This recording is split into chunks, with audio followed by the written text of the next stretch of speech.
A primeira coisa que Jesus quis nos falar nessa parábola, porque a nossa intenção aqui nesta noite não é falar de detalhes do significado simbólico dessa parábola, mas é mostrar para vocês o significado dela, das revelações dela, para conosco, para com a igreja, para você, amigo, que está aqui nesta noite. Então, o primeiro significado, à meia-noite que será revelado o destino dos salvos. Aleluia. Quando for a meia-noite, em algum lugar do mundo, quando Jesus voltar, o mundo inteiro, num fuso horário que a gente não pode compreender, enquanto em algum lugar do mundo for meia-noite, porque nós sabemos que em algum lugar do mundo será meia-noite, aqui são 8 horas e 25 minutos, quando Jesus vier, haverá uma revelação de quem está salvo e de quem está perdido. Foi agora há pouco que o Brasil está sabendo quem é o governador de Brasília e quem é o presidente da República. No dia em que Jesus voltar, o mundo inteiro vai saber quem são os salvos. Aleluia! E Jesus contou essa parábola para incentivá-los sobre a importância de estarmos preparados para a sua volta. Antes de ele falar esta parábola, ele destacou anteriormente que a sua volta será de uma maneira inesperada.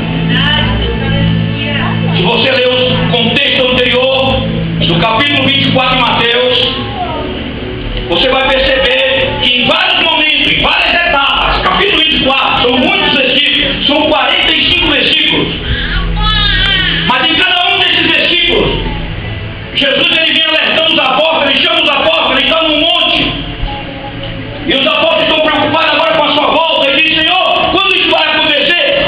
E Jesus agora começa a descrever como vai ser a sua volta, e em alguns detalhes ele diz o seguinte: quando o discípulo aperta ele e pergunta: e quando isso vai acontecer? Ele diz assim: não se preocupem, porque esse dia e a hora ninguém vai saber. Eu não sei, você não sabe. Não adianta você ficar ouvindo profetas mentirosos, não adianta você ligar a televisão e ver alguns obreiros aí, algumas pessoas se intitulando como cristãos e anunciando que Jesus vai voltar dia tal, dia tal, dia tal. Isso é mentira, porque Jesus disse que o dia e a hora ninguém vai saber, somente o meu Pai saberá. Sabe por que Jesus deixou de segredo? Porque senão muitos hipócritas que estão no meio da igreja, no dia do retorno de Cristo: hoje eu vou ser santo porque eu quero ser salvo. Jesus não quer gente assim. Jesus quer pessoas salvas que realmente o servem incondicionalmente, não por interesse, porque igrejas está cheio de gente interesseiras. Ele destacou também que seus seguidores precisam manter um estilo de vida fiel e obediente enquanto o aguardam. E é isso que nós temos que fazer. À meia-noite será revelado a igreja invisível dentro da igreja visível.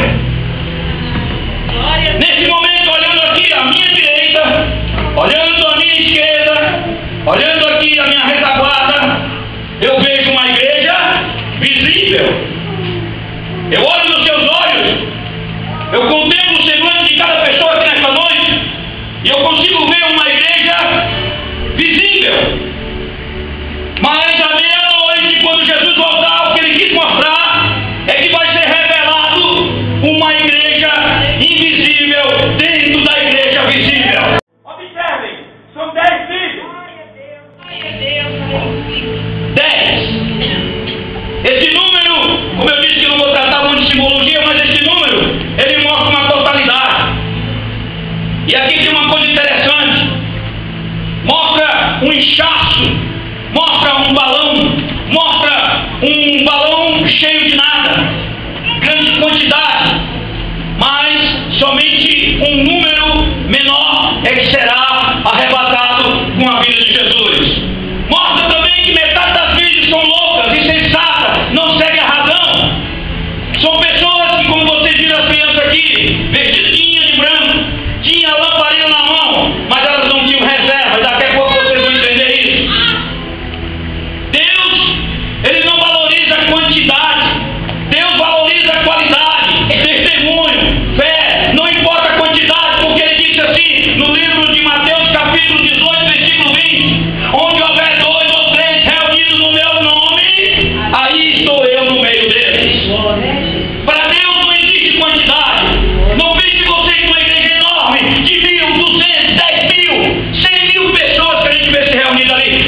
ficar quando Jesus voltar.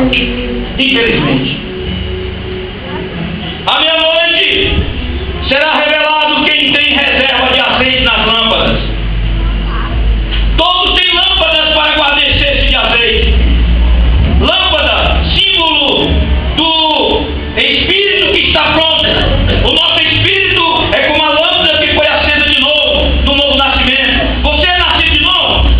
O azeite é símbolo da pessoa regenerada pelo Espírito Santo. As virgens prudentes estavam preparadas para a demora do noivo, mas as imprudentes não estavam preparadas. Meus amados irmãos, as virgens insensatas, elas demonstraram falta de compromisso, sem motivação, apresentaram-se como fazendo parte do ambiente do noivo, mas na prática não conservavam o testemunho da luz que deveria iluminar e celebrar a vida do Senhor. Como o texto diz, quando porém vier o Filho do Homem, porventura achará fé na terra? Nós estamos vivendo um tempo tão difícil, previsto nas Escrituras, que muitas pessoas que servem a Cristo, que estão nas igrejas, se Jesus realmente fosse falar a verdade da palavra, que os pastores não falam, se Jesus tivesse voltado agora, ou se ele pudesse encarnar em alguma pessoa para falar a palavra dele como ele ensinou, muitas pessoas não ficariam nas igrejas. Por quê? Porque muitas pessoas que estão nas igrejas, eles não estão aguardando Jesus, estão lá porque a igreja tem alguém que tem uma linguagem técnica, tem uma linguagem bonita, tem uma linguagem psicológica, tem uma linguagem em que ele consegue hipnotizar as pessoas, e as pessoas acabam fazendo a vontade do homem, as tradições dos homens, os estilos dos homens, o comportamento dos homens, mas de Deus não sabe nada. Eu não tenho tempo aqui para discorrer cada assunto desse, mas a gente está vendo a bagunça na vida espiritual do povo de Deus. A gente está vendo a bagunça em que os ministérios, os pastores estão fazendo, porque na verdade são como essas virgens loucas. Elas estavam ali com lamparina nas mãos, estavam com as lamparinas acesas, mas elas não tinham reserva. E reserva, meu amigo, representa exatamente seu testemunho. Será que quando Cristo voltar, ele vai encontrar a igreja orando, ele vai encontrar a igreja evangelizando, ele vai encontrar a igreja jejuando, ele vai encontrar a igreja dando bom testemunho, sendo fiel, sendo justa, vivendo a palavra, fazendo a vontade de Deus? Só para você ter uma ideia,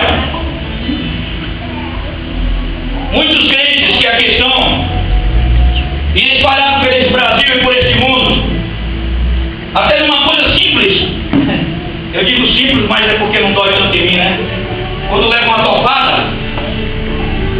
topada, solta um palavrão.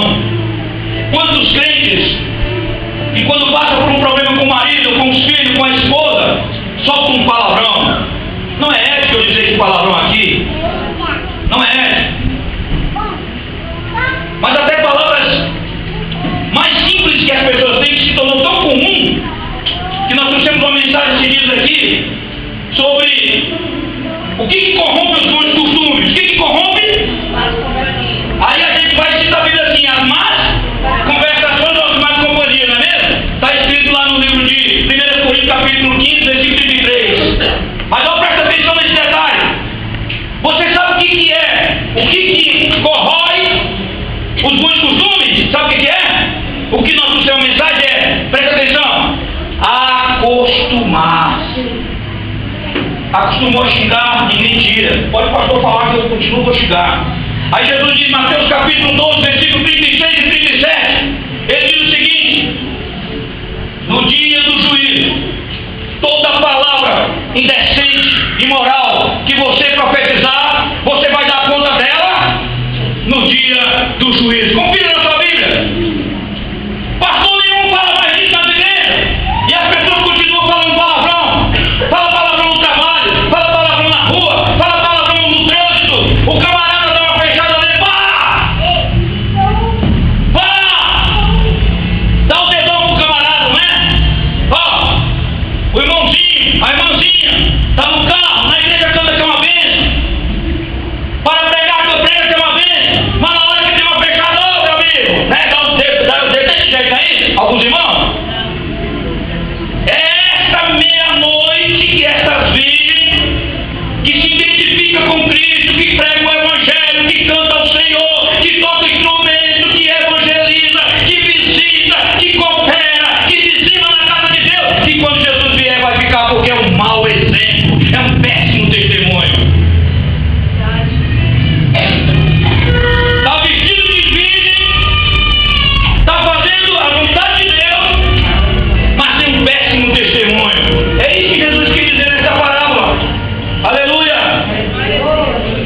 À meia-noite, todas as virgens passarão pelo crivo do noivo. As que tinham azeite entraram para a festa de casamento. Eram dignas, eram prudentes, eram santas, eram puras, eram vigilantes. Quando Jesus vier, quando for meia-noite que a trombeta tocar, os que forem puros, os que andam de acordo com o Evangelho, farão uma diferença neste mundo, porque o mundo todo, eu começo, de vez em quando eu paro, irmãos, eu particularmente eu paro para refletir sobre isso. Eu fico analisando como que um jornalista, um radialista, ele vai pegar aquele momento do microfone da televisão ou do rádio e vai anunciar. Eu não sou radialista, mas vamos imaginar. Atenção Brasil, atenção Brasil, atenção Ceilândia, atenção Brasília. Houve uma notícia agora que está correndo no mundo inteiro. Pessoas dentro dos aviões sumiram, aviões estão caindo, trens, metrôs estão parados. Está havendo um caos. O que está acontecendo?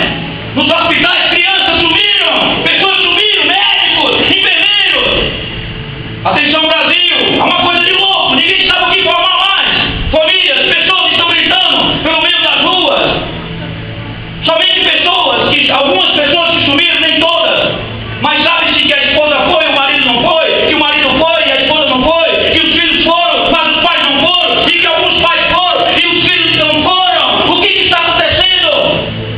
Vamos chamar alguns padres, vamos chamar alguns pastores, vamos chamar alguns anciãos, vamos chamar algumas pessoas para trazer alguma informação. O que está acontecendo? O que está acontecendo é que Jesus voltou para arrebatar a igreja. As que não mantiveram reserva de azeite não puderam entrar. Não adianta religiosidade, não adianta parecer ser cristão, não adianta querer entrar no céu, precisa enquadrar-se na vontade do noivo. Aleluia! Olha para mim que eu vou dar uma história para vocês. Aleluia! Eu tenho esse livro em casa, eu esqueci o nome dele agora.